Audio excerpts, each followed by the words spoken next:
Bonjour, aujourd'hui c'est le 9 novembre, bienvenue à notre méditation. Donc nous avons été absents de notre chaîne depuis longtemps en fait, parce que il y avait des conférences, des pastorales, des voyages et j'ai pas pu en fait faire ces méditations.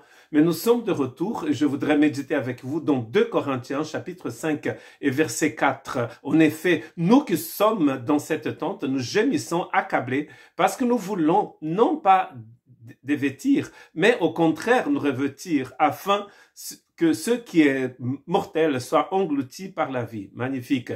Nous avons, la dernière méditation, c'était sur l'importance de ne pas être nu, d'être revêtu de la justice de Dieu. Nous avons donc parlé de Laodicée, l'église qui n'était pas revêtue de la justice de Dieu, elle était nue. Donc le Christ était dehors et il frappait, il voulait rentrer dans l'église. Pour que l'église soit église, il faut que le Christ soit en elle et du coup, elle sera revêtue de blanc. Ici, nous sommes en train de parler aussi de la victoire finale de la vie sur la mort. Et donc, nous allons forcément penser à la résurrection. Le désir, c'est que nous soyons complètement libérés, en fait, de la mort. D'abord, le Seigneur ressuscite notre esprit, il nous donne la vie. Paul, en parlant aux Éphésiens, il dit que nous sommes assis dans le lieu céleste avec Christ et ayant été donc ressuscités avec lui.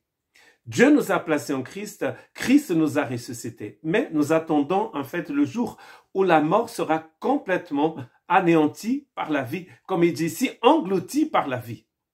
Dans 1 Corinthiens chapitre 15 verset 4, considéré comme le chapitre de la résurrection, Paul dit ceci: lorsque ce corps corruptible aura revêtu l'incorruptibilité et que ce corps mortel aura revêtu l'immortalité, alors s'accomplira cette parole de l'Écriture: la mort a été engloutie dans la victoire.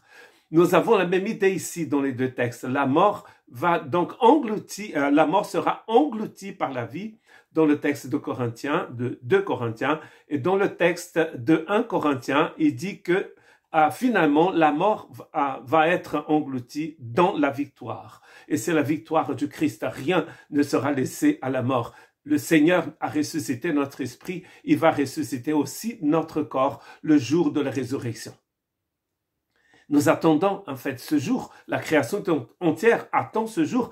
Et d'ailleurs, Paul aussi, dans Romains chapitre 8, nous parle du désir que la nature a d'être libérée de la servitude de la mort. C'est dans Romains chapitre 8, verset 18 au verset 22. J'estime que les souffrances du moment présent ne sont pas dignes d'être comparées à la gloire qui va être révélée pour nous. De fait, la création attend avec un ardent désir la révélation des enfants de Dieu. En effet, la création a été soumise à l'inconsistance, En effet, la création a été soumise à l'inconsistance, non de son propre gré, mais à cause de celui qui l'y a soumise. Toutefois, elle a l'espérance d'être elle aussi libérée de l'esclavage de la corruption, pour prendre part à la glorieuse liberté des enfants de Dieu. Or, nous savons que jusqu'au moment, la création tout entière soupire et souffre les douleurs de l'enfantement ou de l'accouchement. Il y a trois personnes qui